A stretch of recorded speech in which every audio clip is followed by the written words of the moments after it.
एक छोटी सी बात श्रीमद् भागवत में कृष्ण की माखन चोरी और गोपियों के साथ बाल लीलाएं विस्तार से मिलती हैं, लेकिन राधा जी के साथ इसी दृश्य का विस्तृत प्रसंग उसी रूप में नहीं मिलता।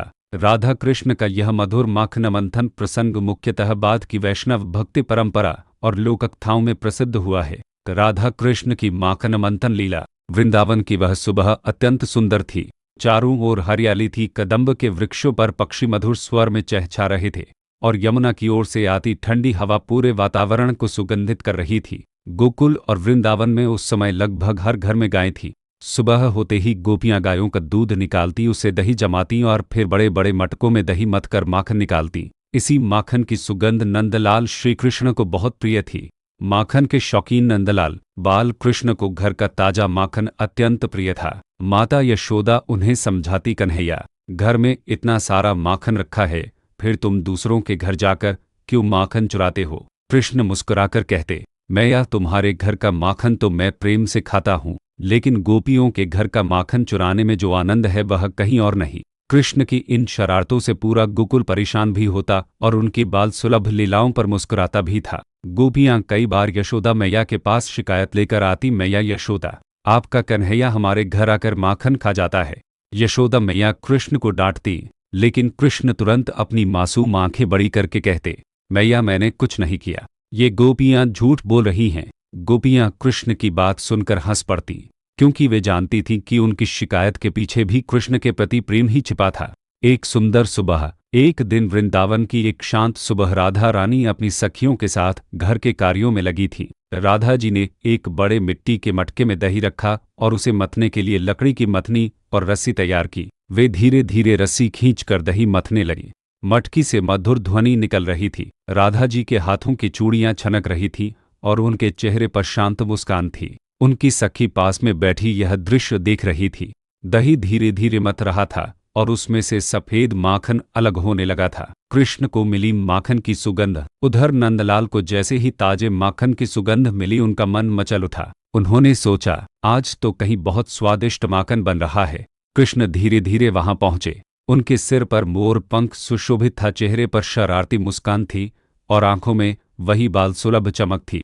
उन्होंने देखा कि राधा जी दही मथने में व्यस्त हैं। कृष्ण कुछ क्षण चुपचाप खड़े रहे, फिर उनके मन में शरारत सूझी, मथनी रोकने की शरारत। कृष्ण पीछे से धीरे धीरे राधा जी के पास पहुंचे। राधा जी दही मथने में इतनी तल्लीन थी कि उन्हें कृष्ण के आने का पता ही नहीं चला। कृष्ण ने अचानक मथनी की रस्सी पकड़ ली। राधा जी ने रस्सी खींची तो वह आगे नहीं आई। उन्होंने फिर जोर लगाया, लेकिन रस्सी अपनी जगह स्थिर थी। राधा जी ने पीछे मुड़कर देखा, सामने श्री कृष्ण मुस्कुराते हुए खड़े थे। राधा जी समझ गईं कि यह सब किसकी शरारत है। उन्होंने मुस्कुराकर कहा, कान्हा, तुम यहाँ क्या कर रहे हो? कृष्ण ने भोलेपन से कहा, मैं तो बस यह देखने आया हूँ कि दही ठीक से मथा जा रहा है या नहीं। राधा जी ने कहा, अच्छा, तो रस्सी छोड़ो और मुझे काम करने दो। कृष्ण ने रस्सी और कसकर पकड़ ली, नहीं, पहले मुझे माखन चाहिए। राधा जी की मुस्कान। राधा जी कृष्ण की बाल सुलभ शरारत देखकर मुस्कुराने लगी। उन्होंने कहा, अभी माखन निकला ही कहाँ है? कृष्ण बोले, तो मैं तुम्हारे साथ मथूंगा। कृष्ण ने रस्सी पकड़ ली और राधा जी के साथ दही मथने लगे। कुछ ही क्षणों में दोनों की गति एक जैसी हो गई। मटकी में दही घूमने लगा, चूड़ियों की छनक, मथनी की आवाज और कृष्ण की हंसी से पूरा वातावरण आनंदमय हो गया। सखी ने देखा अद्भुत दृश्य। पास ही एक सखी खिड़की के पीछे से यह दृश्य देख रही थी। वह कृष्ण की शरारत देखकर मुस्कुरा रही थी। उसने देखा कि जो कृष्ण पूरे वृंदावन की गोपियों के घर माखन चुराने जाते हैं, वही आज राधा जी के साथ बैठकर माखन निकालने में सहायता कर रहे हैं। सखी ने मन ही मन सोचा, आज तो नंदलाल स्वयं माखन चुराने नहीं आए, आज तो माखन उनके सामने ही प्रेम से तैयार हो रहा है।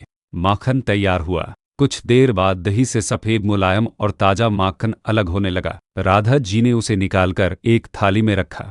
कृष्ण की आंखें चमक उठी। उन्होंने माखन की ओर देखा। राधा जी ने मुस्कुराकर कहा, कान्हा, अब तो तुम्हें माखन मिल गया, अब यहाँ से जाओ। कृष्ण ने तुरंत थोड़ा माखन उठा लिया। उन्होंने उसे खाया और मुस्कुराने लगे। फिर बोले, राधे, यह माखन बहुत स्वादिष्ट है। राधा जी ने कहा, माखन स्वादिष्ट है या प्रेम? कृष्ण कुछ क्षण शांत रहे और फिर मुस्कुराए। कथा की भक्ति परंपरा में यही क्षण इस लीला का सबसे मधुर संदेश माना जाता है। कृष्ण वास्तव में क्या चुराते हैं?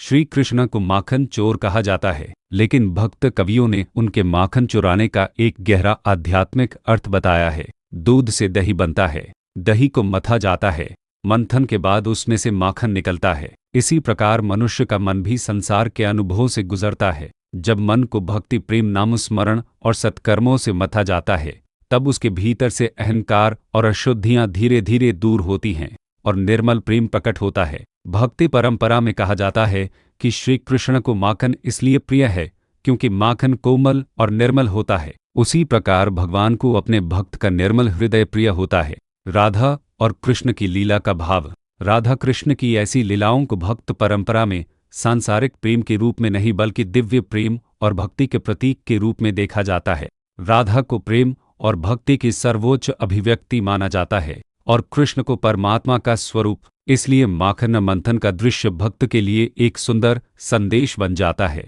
जब मन को प्रेम और भक्ति से मथा जाता है, तब भीतर से निर्मल प्रेम प्रकट होता है और जब हृदय में वह प्रेम जाग जाता है, तो भगवान स्वयं उस हृदय को अपना बना लेते हैं। इस लीला का सबसे सुंदर संदेश, कृष्ण का माखन चुराना केवल एक बाल शरारत नहीं माना जाता। भक्ति की दृष्टि से इसका अर्थ है कि भगवान अपने भक्तों के प्रेम को चुरा लेते हैं। गोपियां कृष्ण से शिकायत करती थी, लेकिन वास्तव में वे चाहती थी कि कृष्ण बार बार उनके घर आएं।